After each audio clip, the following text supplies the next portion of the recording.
Good morning. I am Mrs. Kavita Modi. Today we are going to continue chapter 4, ratio, proportion and unitary method. In this chapter, our topic is continue proportion. First we recall proportion. See the ratios.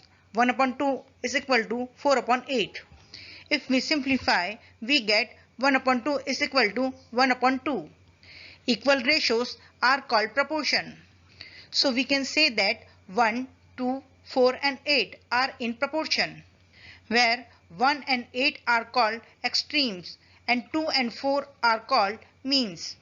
The product of extremes, that is 1 multiplied by 8, is always equal to the product of means, that is 2 multiplied by 4, which is 8 is equal to 8. When two ratios are equal, they are said to be in proportion. Today we are going to see another type of proportion, that is continued proportion. Let's take an example. 4 upon 8 is equal to 8 upon 16. If we simplify both the ratios, we get 1 upon 2 is equal to 1 upon 2. So we can say 4, 8, 8 and 16 are in proportion. See, in this example, second term and third term are repeated. That means the number 8 in continuation. So we can say that 4, 8 and 16 are in continued proportion. Note, the number 8 is written only once.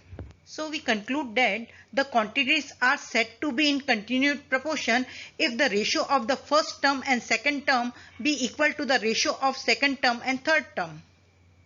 Let's suppose A, B, C and D are in proportion, then A upon B is equal to C upon D. And we write it as A is to B as C is to D. This we have studied in our previous video.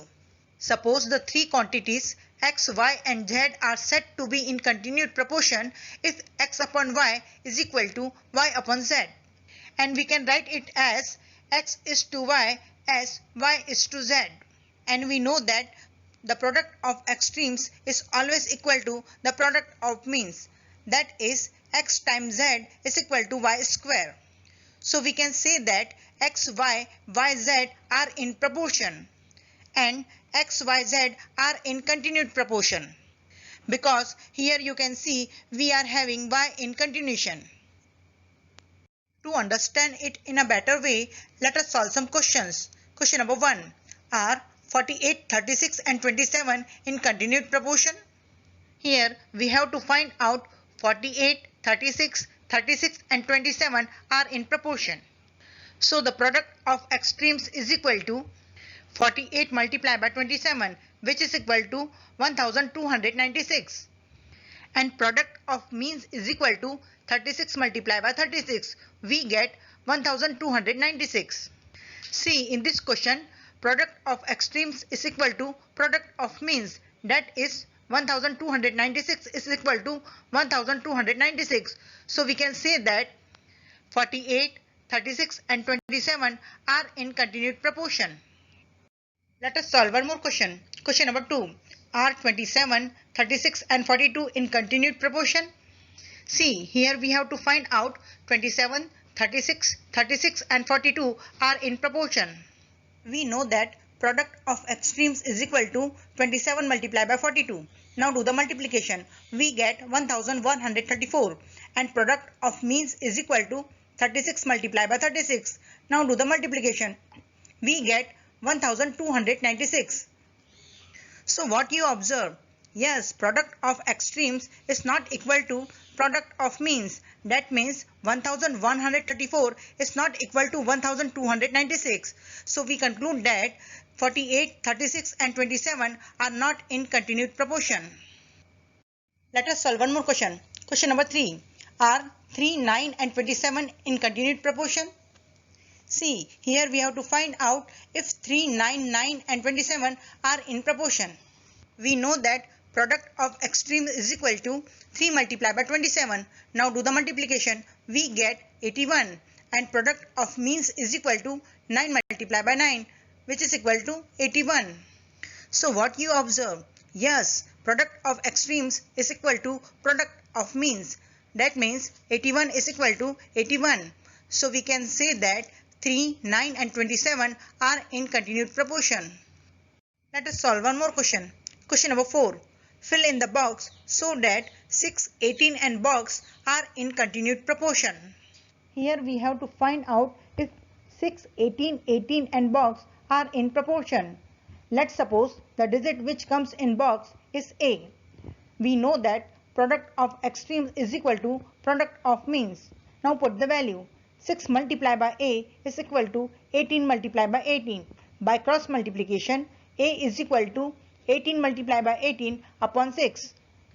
Now simplify. See, 6 and 18 both are divisible by the same digit 6. So divide. 6 ones are 6 and 6 threes are 18. Now it cannot be further divisible. So do the multiplication. 18 threes are 54. So A is equal to 54. So the digit comes in box is 54.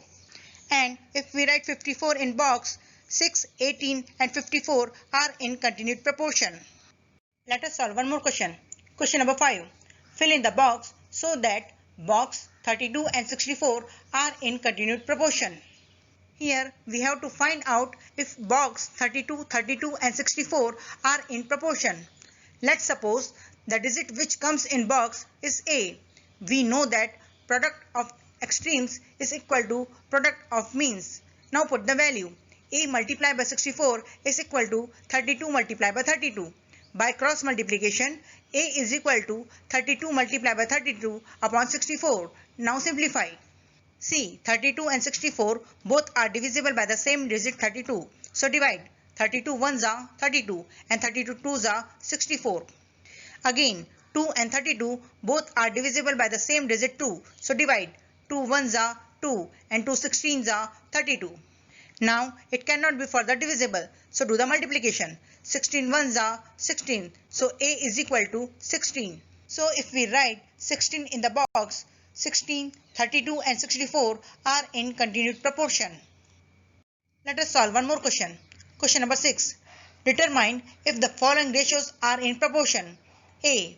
48 kg is to 6 kg and 25 gram is to 200 gram. In this question, we have to prove that 48 is to 6 is equal to 25 is to 200. To simplify, write it as fraction, that is 48 upon 6 is equal to 25 upon 200. See, 48 and 6 both are divisible by 6, so divide. 6 ones are 6 and 6 eights are 48. Again, 25 and 200 both are divisible by 25, so divide. 25 ones are 25 and 25 eights are 200. So what you observe? 8 upon 1 is equal to 1 upon 8? No, that means 8 is to 1 is not equal to 1 is to 8. So we see that ratios are not same, so they are not in proportion. The next question is determine if the following ratios are in proportion. Question number B. 45 girls is to 60 girls and 48 boys is to 64 boys. In this question, we have to prove that 45 is to 60 is equal to 48 is to 64. To simplify, write it as fraction, that is 45 upon 60 is equal to 48 upon 64. See, 45 and 60 both are divisible by the same digit 15. So divide. 15 threes are 45 and 15 fours are 60.